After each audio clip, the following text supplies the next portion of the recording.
From the TCO studios, welcome to Vikings Game Plan. I'm Paul Allen, joined this week by Minnesota Vikings defensive coordinator George Edwards. Happy holidays and congratulations on the 11-3 season. Well, thank you very much. I appreciate it. Happy holidays to you also. Now, the Vikings most recently beat the Cincinnati Bengals, and they got their first defensive touchdown of the season. It's Eric Kendricks. Dalton sets and throws, intercepted, picked off by Kendricks.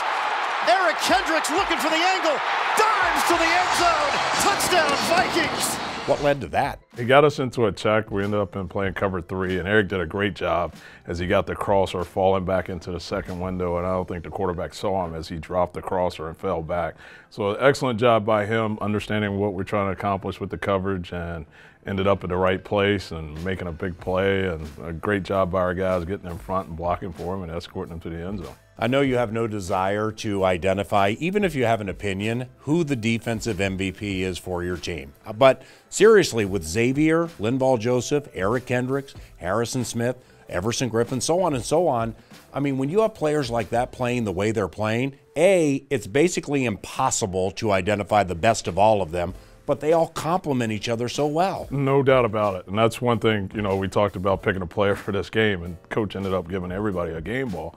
Because at the different levels, we've got really good players at the different positions. But at the same time, they also realize they have to work together to be able to be successful, for all of us to be successful. And they're very unselfish. They do a great job of preparing and going out and executing. So that's a tough question as you work through the end of the season. So if you want to make a big case for that, for Eric Kendricks, who leads the team in tackles, he had that pick six, has some tackles for loss.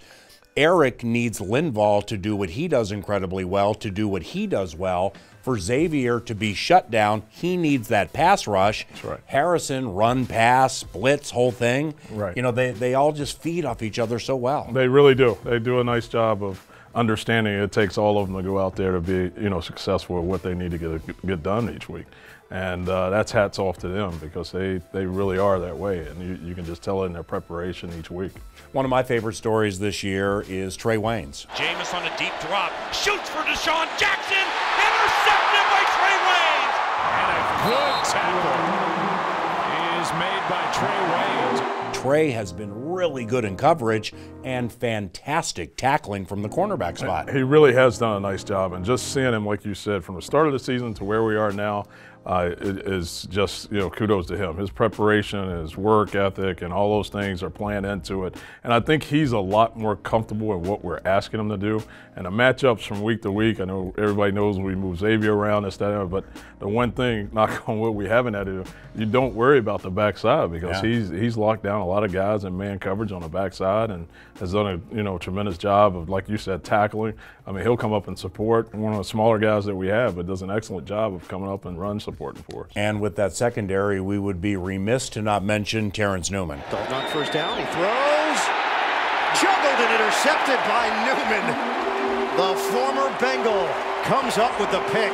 Terence Newman, and just how good he's still playing. Yeah, there's no doubt about it. I mean, again, he's the ultimate professional. I mean, what he brings to our room, we can't, give him enough credit for. The help that he gives, in that position, and, the young guys that he's helped along the way, has really been instrumental to our success over the last couple of years, having his presence in that room. Now, when the Vikings played at US Bank Stadium against Cincinnati, it was their first game at home in 55 days. How about that crowd when your defense was on the field? It was awesome.